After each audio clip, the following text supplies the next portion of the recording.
দেখুন উক্ত নিয়োগ বিজ্ঞপ্তিতে উক্ত সার্কুলারে কি বলা হয়েছে।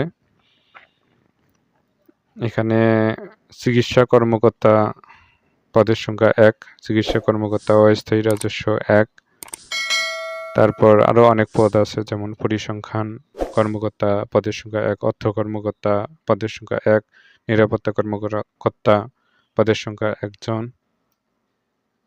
তারপর হচ্ছে দেখুন ট্রাফিক অফিসার পদের সংখ্যা 2 জন, সহকারী প্রকৌশলী পদের সংখ্যা 1 জন, সহকারী নিরাপত্তা 1 জন, টেকনিশিয়ান পদের সংখ্যা 1 জন, গবেষণা সহকারী পদের সংখ্যা 1 জন। তারপর হচ্ছে এভাবে আরও অনেক পদ রয়েছে। রেডিওগ্রাফার পদের সংখ্যা 1 জন, তারপর হচ্ছে মেডিকেল অ্যাসিস্ট্যান্ট পদের সংখ্যা 1 জন, কম্পাউন্ডার পদের সংখ্যা 2 জন, লিডিং ফায়ারম্যান পদের সংখ্যা 2 জন, নিরাপত্তা হাবিলদার হচ্ছে পদের সংখ্যা 2 জন, এবং অপর পাশে শিক্ষাগত যোগ্যতা চাওয়া হয়েছে, মানে কার কি শিক্ষাগত যোগ্যতা লাগবে।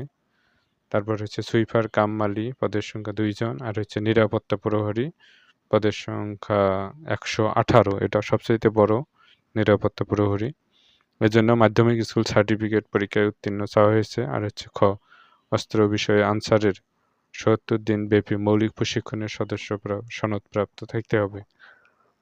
এসব যোগ্যতা এবং অভিজ্ঞতা যাদের আছে তারা উক্ত পোস্টগুলোতে আপনারা আবেদন করবেন, পরীক্ষা দিবেন। কবে কোথায় পরীক্ষা হবে তা পরবর্তীতে মানে SMS এর মাধ্যমে জানিয়ে দেওয়া হবে। এবং শর্তাবলীর ক্ষেত্রে কি কি বলেছে দেখুন। এখানে বয়স 18 থেকে 32 বছর চাওয়া হয়েছে, 18-র কম বা 32-এর বেশি হওয়া যাবে না, খুব গুরুত্বপূর্ণ। এবং কাগজপত্র অনেক কিছু লাগে। এখানে দেখুন অনলাইনে আবেদনপত্র শুরুর তারিখ হচ্ছে 29/4/2026 সকাল 9টা। আর হচ্ছে এই সার্কুলারটা লাস্ট ডেট হচ্ছে 23/5/2026 বিকাল 5টা পর্যন্ত চলবে। তো এই সময়ের ভিতরে মানে আপনাকে অনলাইনে আবেদন করতে হবে। উক্ত লিঙ্ক আমরা ভিডিও ডেসক্রিপশনে দেব, তো আপনারা সেই লিঙ্কে ক্লিক করে আবেদন করতে পারবেন। ছবি 300x300 আর 100 কেবির মধ্যে হতে হবে, আর স্বাক্ষর হবে 300x80, 60 কেবি। এগুলো মানে আগেই এডিট করবেন, ছবি আর স্বাক্ষর করে ডেস্কটপে বা আপনার ফোনে সেভ করে রাখবেন। আর অ্যাপ্লিকেশনের সময় শুধু মানে আপলোড দিলে হয়ে যাবে। তো সঠিকভাবে নির্ভুলভাবে মার্কশিট, তারপর হচ্ছে আইডি কার্ড, সার্টিফিকেট, এগুলো অনুযায়ী আপনাকে অ্যাপ্লাই করতে হবে, ভুল করা যাবে না। অ্যাপ্লাই করার 72 ঘন্টার মধ্যে আপনাকে মানে পেমেন্ট করতে হবে। এখানে ক্রমিক নাম্বার 1 থেকে 7-এর জন্য 200 টাকা এবং 23 টাকা চার্জ। তারপর হচ্ছে 8 থেকে 10 নং হচ্ছে 150 টাকা। এইভাবে দেওয়া আছে। মানে এই টাকাটা টেলিটক সিম দিয়ে মানে SMS এর মাধ্যমে পেমেন্ট করতে হবে, আর আগেই মানে পেমেন্ট করতে হবে।